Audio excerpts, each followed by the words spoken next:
indeterminate, non-prismatic beams can still be analyzed by the slope deflection method. We've seen in previous sections how we can obtain the loading properties for a non-prismatic beam. Another option is to use tabulated coefficients. So in this problem we'll use slope deflection to analyze an indeterminate haunched girder, and the key concepts we'll cover are using tabulated coefficients to find the loading properties for haunched members, and writing slope deflection equations for haunched beam segments. And here's our beam. We have haunches at the ends of each segment. The beam is symmetric about point B. It's loaded only on one span, and we are going to determine the moments at A, B, and C. We'll use slope deflection equations. We're going to use table 13-1 from our text to determine the necessary beam properties. A and C are fixed supports. B is a roller on a rigid base. Girder has constant thickness, and E is constant as well. And here's our approach.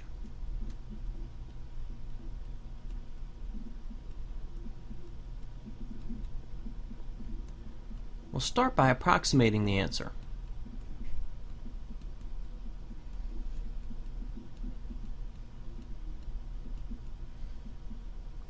So that we have something we can use to help evaluate the reasonableness of our result.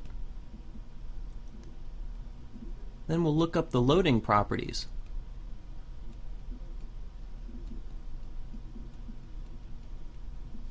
That's things like the carryover factor, the bending stiffness, coefficient for the fixed end moments.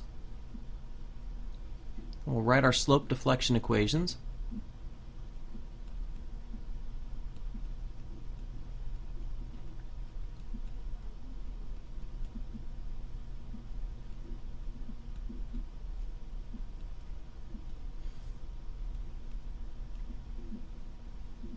But that won't provide sufficient equations. We'll need to also use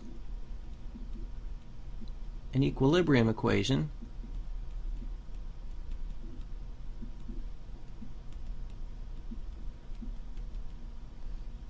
to solve for all the unknowns. And we'll calculate the moments.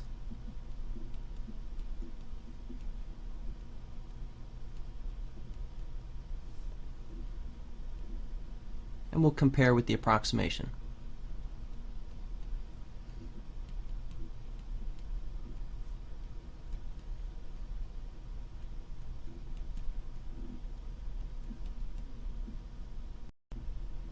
Now step 1. Let's approximate the answer.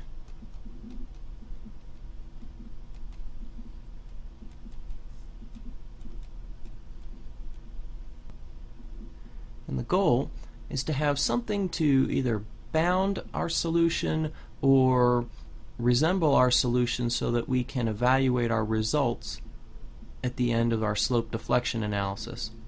So I'll take a look at this girder, which is fixed at this end and fixed at this end. If this roller support in the middle did not exist at all, we can come up with an approximate upper limit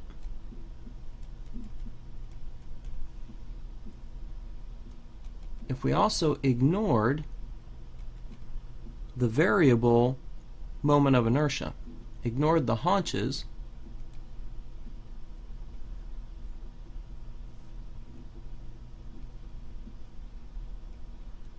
then we'd have an approximate upper limit for the two moments on the ends. Now I say approximate because the haunches gather moment toward them and reduce the moment in the smaller span, but pulling out this support should have an even bigger effect of increasing the end moments. So if we look inside the back cover of our text, we find that fixed, uniform distributed load over just half of the girder has the following fixed end moments, but do notice the signs, or the directions of the moments. They're both downward. And so our moment, AB, we will estimate the upper limit to be minus, since our arrow drawn clockwise is up on this end, 5 omega L squared over 192. It's the moment at the end away from the distributed load, which means a minus 5 times the 8 kips per foot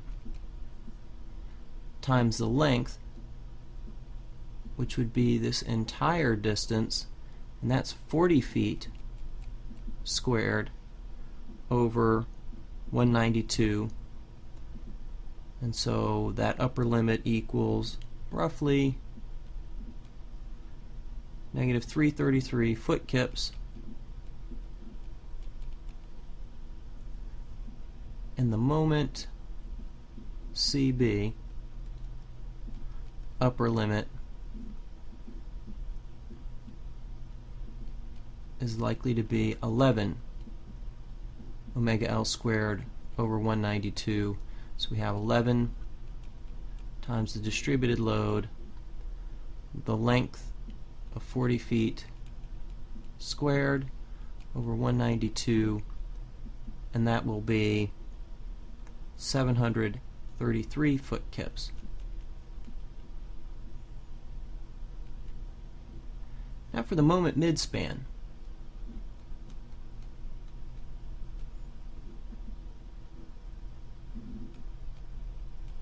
We can find an approximate upper limit for it as well if we look at just that span as fixed with uniform distributed load over its entire length. Since the beam's actually continuous here, that will tend to reduce the moment at this point, since there's not loading on both sides. So again, from the inside back cover of our text, we have fixed end moment omega L squared over 12, and it's down. So our moment BC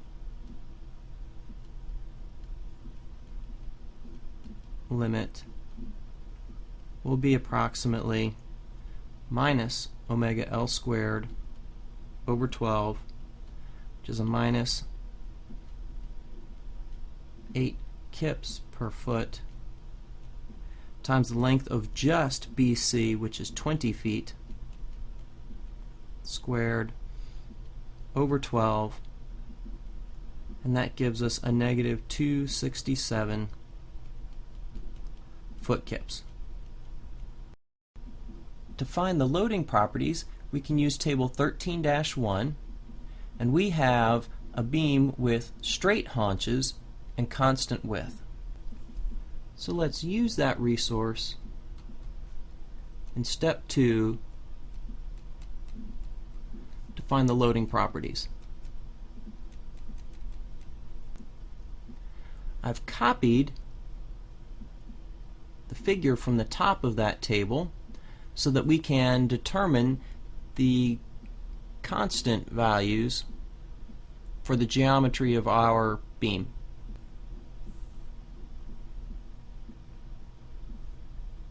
Little a for end A will reflect the 6 feet divided by the full span of 20 feet, and that gives us 0.3. At the other end, little a B, we have 4 feet divided by 20 feet, which will give us 0.05. 2. Now for RA, which is the modifier on HC, and missing from our picture here is that this is HC. And so we get RA by looking at how tall is this piece, which is 4 feet minus 2 feet,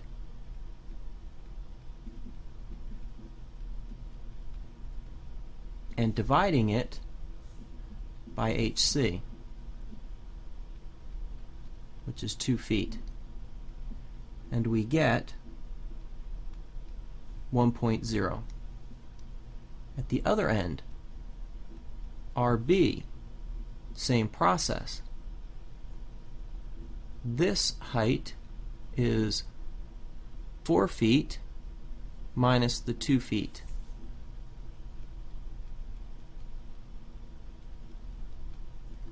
We divide it by HC in order to be left with just RB, and that's also 1.0.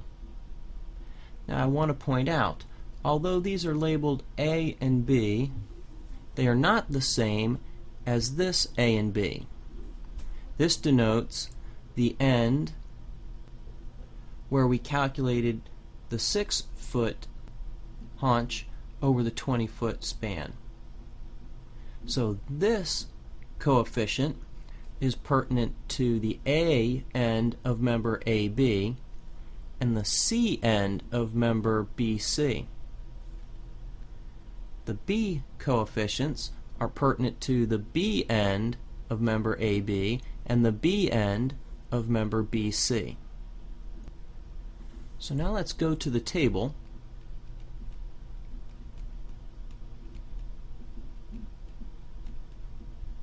and find the loading property coefficients. And here's an enlargement of part of table 13-1.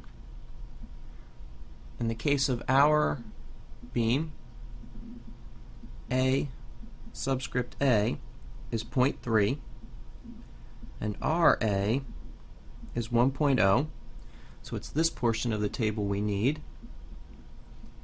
AB is 0.2, so it's this top portion we need, and RB is 1.0. So these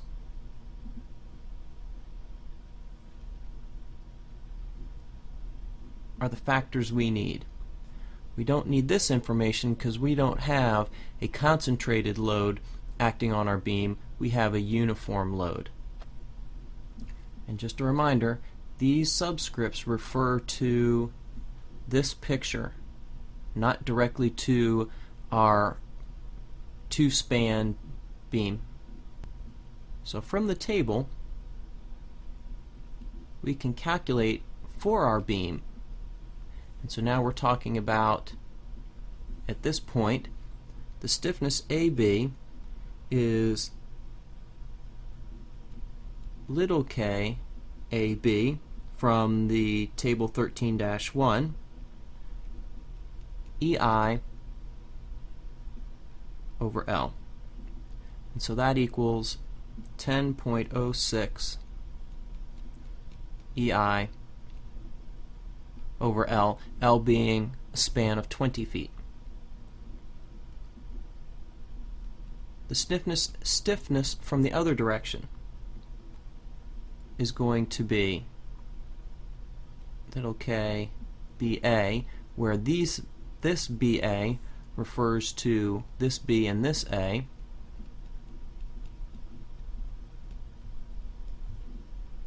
and that's 8.37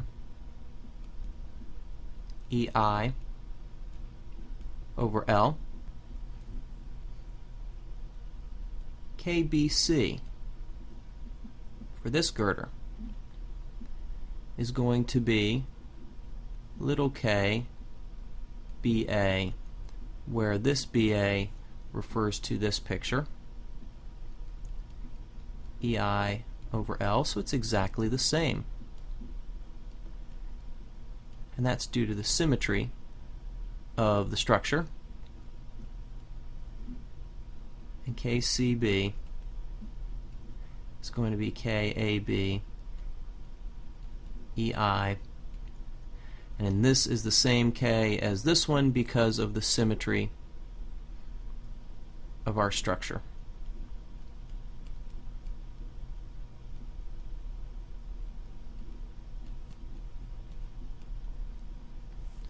Now our carryover factors. Carryover factor from end A to node B will be the same as a carryover factor from node C back to node B. And from table 13.1, we saw that was 0.622.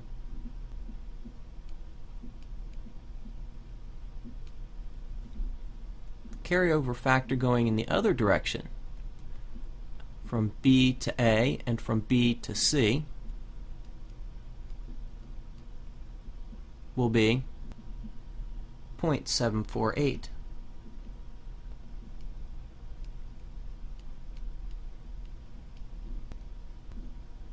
Now our fixed end moments.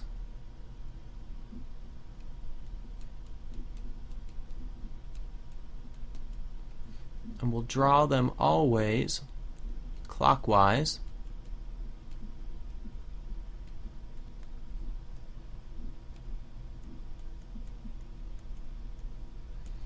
BC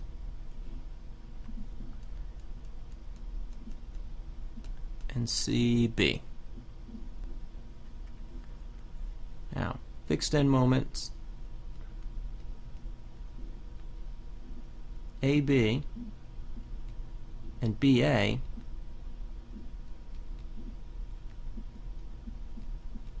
are identical, and they're 0, regardless of whether the beam is haunched, because there is no applied load in between the ends, and we said that B sits on a rigid base, so it doesn't move up or down, so there's no relative deformation between A and B. Now for the fixed end moment BC. Now remember, this is the fixed end moment associated with end B in table 13-1. And so the fixed end moment is this coefficient times omega L squared. And although not drawn on the picture, we know from previous experience when the member is fixed with uniform distributed load, the reaction moments, the fixed end moments, both act down. So in our case, where we drew it up, that means that we need a negative, the coefficient 0.0942 omega L squared is the moment, the fixed end moment, and that's a negative 0.0942 times the 8 kips per foot times the span of 20 feet squared, and that equals a negative 301.4 foot kips. Positive is clockwise. The other end.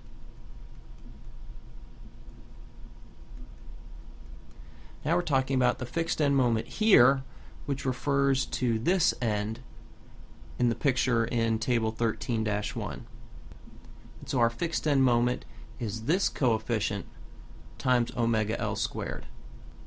And since we drew this moment down, it's a positive quantity. Our coefficient 0.1089 times our distributed load of 8 kips per linear foot, span length of 20 feet squared, and that combines to equal 348.5 foot kips, and this one is clockwise. Now we have the information we need to write the slope deflection equations.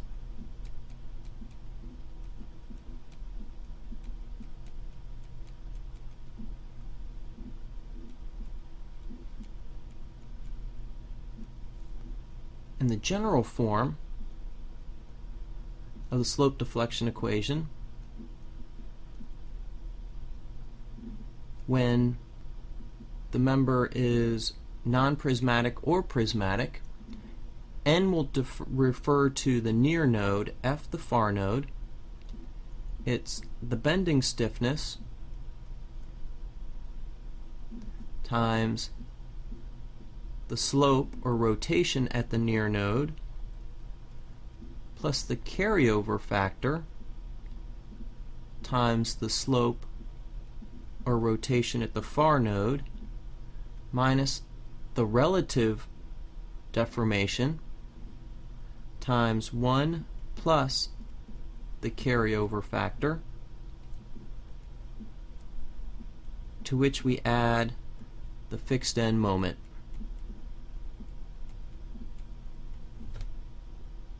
And specifically for our problem here, we know that the slope or rotation at A is 0 because it's fixed. We know that the relative displacement of the two ends is 0. We know that the relative displacement of these two ends is 0, and that the slope at C is also 0. The slope at B, however, is unknown.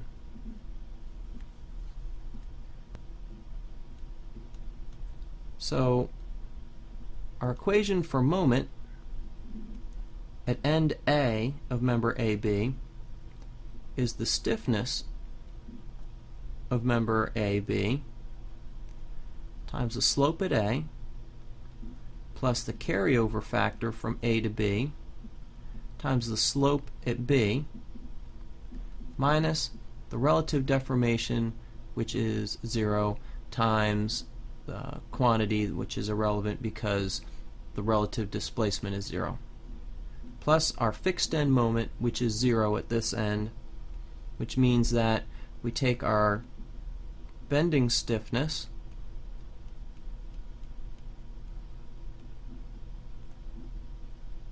times our carryover factor times our slope at B, and we get 6.257 E I, and that I refers to this section of the span, times theta B, or the slope at B. This is our first equation. Now our moment coming back in the other direction. Stiffness BA times the slope at B plus the carryover factor times the slope at A, but that's 0, minus the relative displacement times a quantity, but relative displacement is 0, and we add the fixed end moment, which is 0. And that gives us 8.37 EI over L theta B. This is our second equation. Now moment BC, stiffness factor BC, the slope at B, the carryover factor from B to C, times the 0 slope at C, minus the relative displacement times a quantity, and that relative displacement is 0. This time our fixed end moment is not 0, it's negative 301.4 foot kips. And so put this together and we get 8.37 EI over L times the slope at B minus 301.4 foot kips. And that's equation 3. Now moment CB.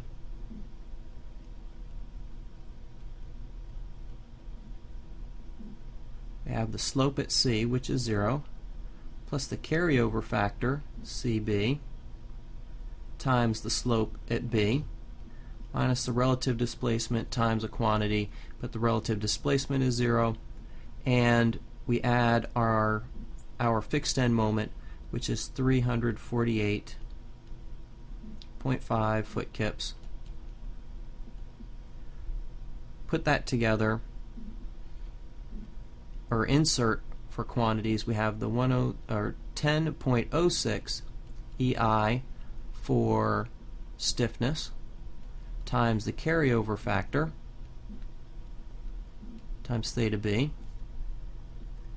plus the 348.5 foot kips, and put all of that together, we get 6.257 EI over L times theta B plus the 348.5 foot kips.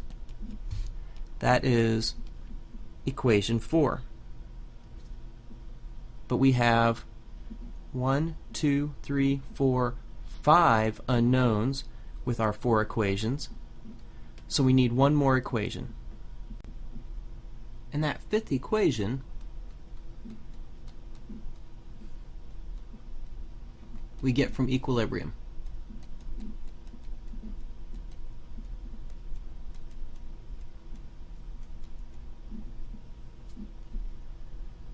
And what we'll do is take a free body diagram of an infinitely short piece from the interior node B.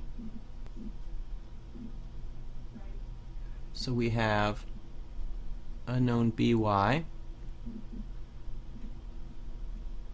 shear to the right of B, shear to the left of B, moment BA, and moment BC.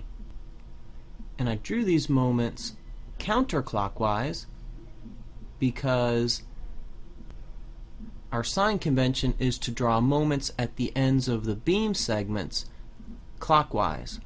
Newton's third law says equal and opposite, so on this node the moments will be counterclockwise.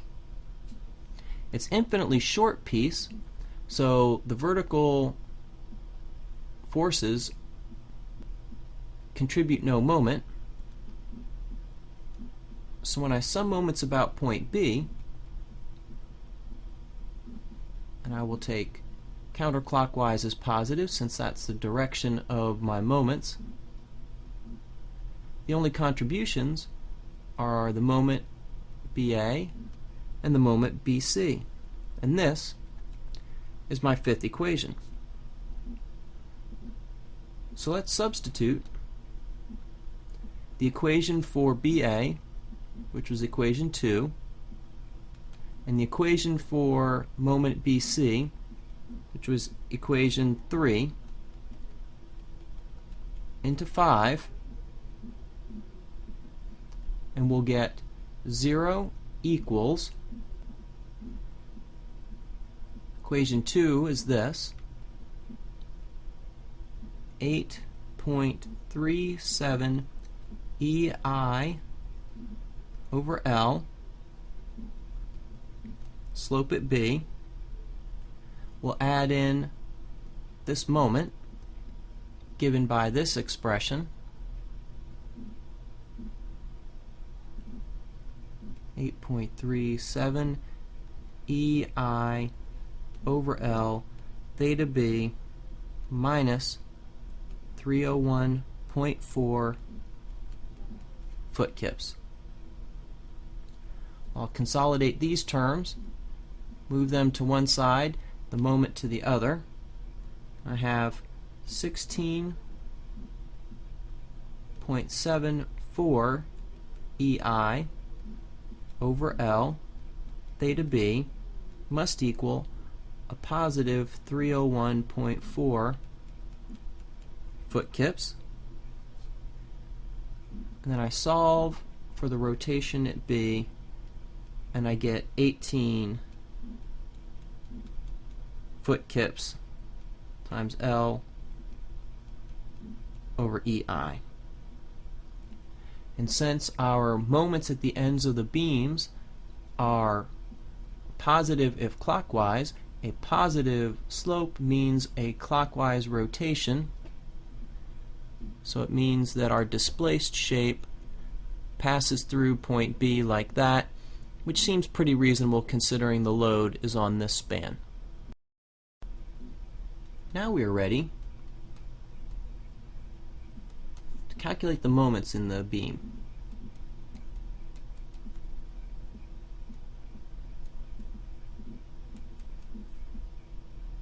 To do that, we'll substitute the value for the slope that we just calculated into equations 1 through 4. And so the moment at end A will be this expression times the slope we calculated, 6.257 EI over L times the slope, which we calculated to be 18.00 foot kips, times L over EI. So L over EI and EI over L cancel. We multiply the two together and we get a positive 113 foot kips. Now moment BA, the other end here. Equation 2 is this. So we have 8.37 EI over L times the slope at B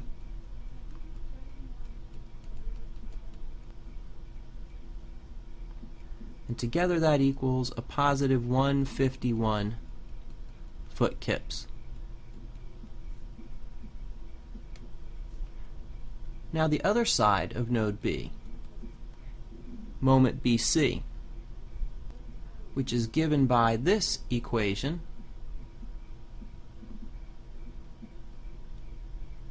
(8.37 EI over L times the slope at B, L over EI, minus 301.4 foot kips. Put those together, we get a negative 150 foot kips. Now these two should add to 0. We get a positive 1 foot kip, which is close enough to 0. That's a good intermediate check.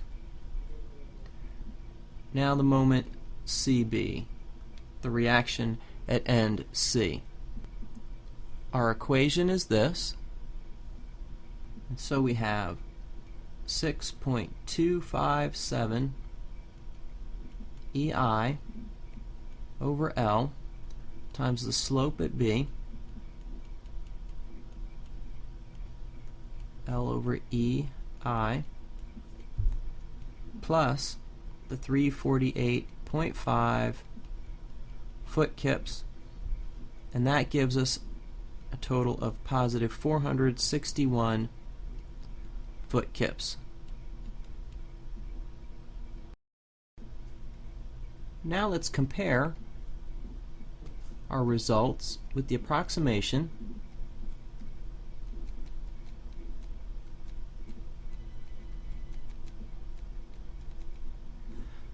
so that we can evaluate the reasonableness of our results.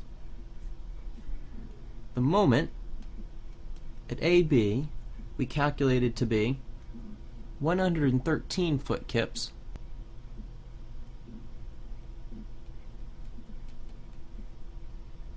and from our approximation we said it should be less than a negative 333 foot kips.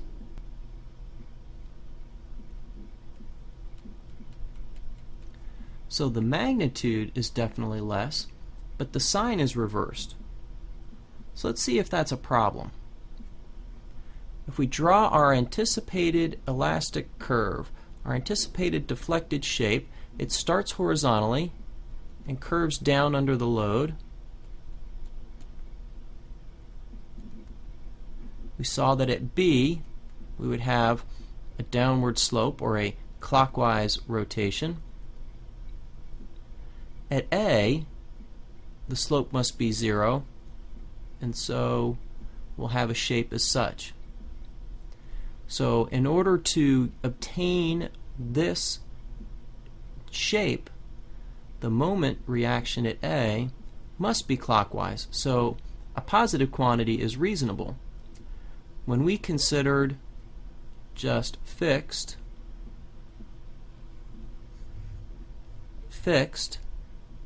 and loaded, our elastic curve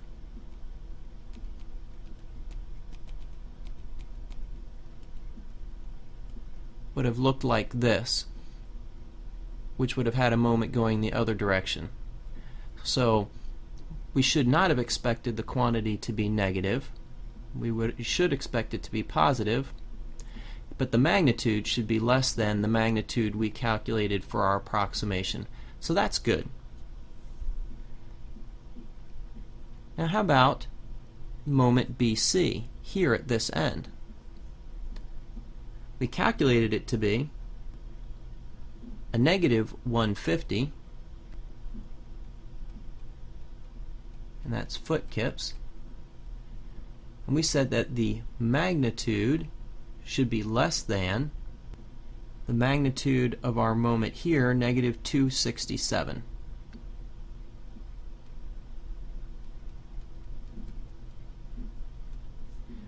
And it is. That's good. Last one, CB.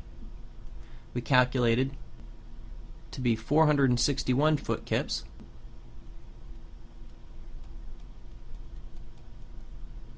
We said that should be less than 733.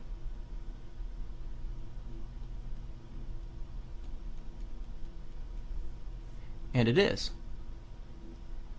So we had what we had anticipated to be upper limits. Our moments are below these upper limits, but they're of the same order of magnitude, and that suggests that we have a reasonable answer.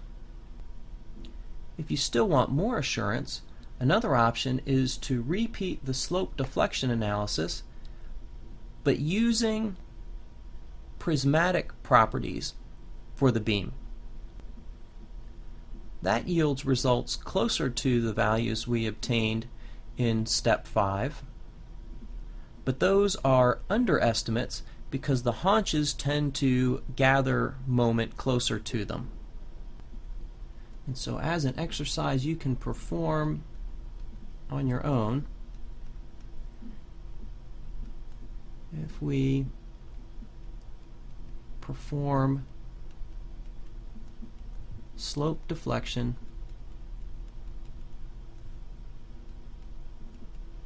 analysis assuming prismatic members, that is, members of constant cross-section, I get moment AB as a positive 66.7 foot kips,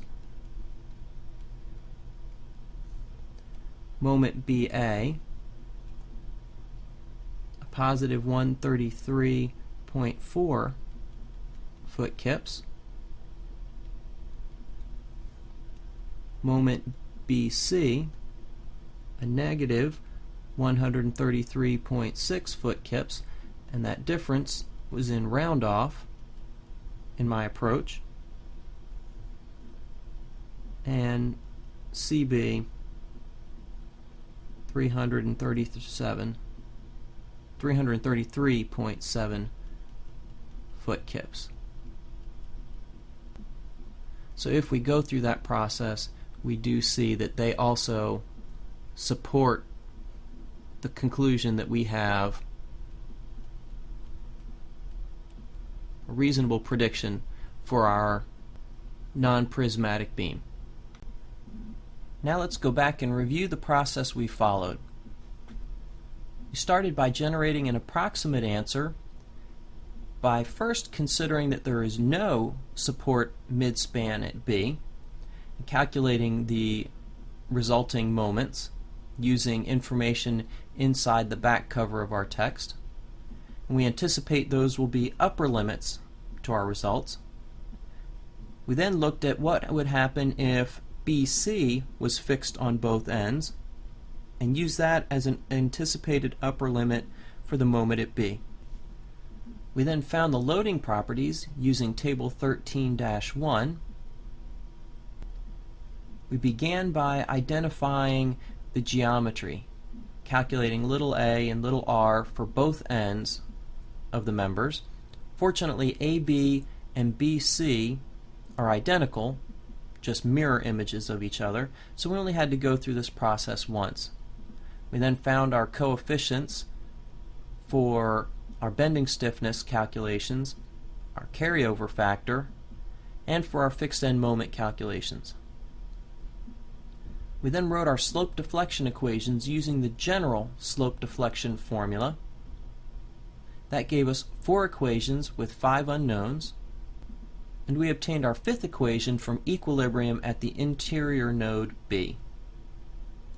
We used the 5 equations to obtain the slope at B, and used that value to obtain the moments at the ends of the beam segments. We then compared our results from slope deflection with our approximate results, found that they were within the upper bounds. We justified a difference between signs in one case, and I pointed out that if you're still not confident in your results, you can perform slope deflection analysis assuming prismatic members in order to get a more refined estimate of the results, and I presented those results from my analysis. The conclusion was that we do have reasonable prediction of the moments at the ends of the beam segments for our non-prismatic beam. Well done.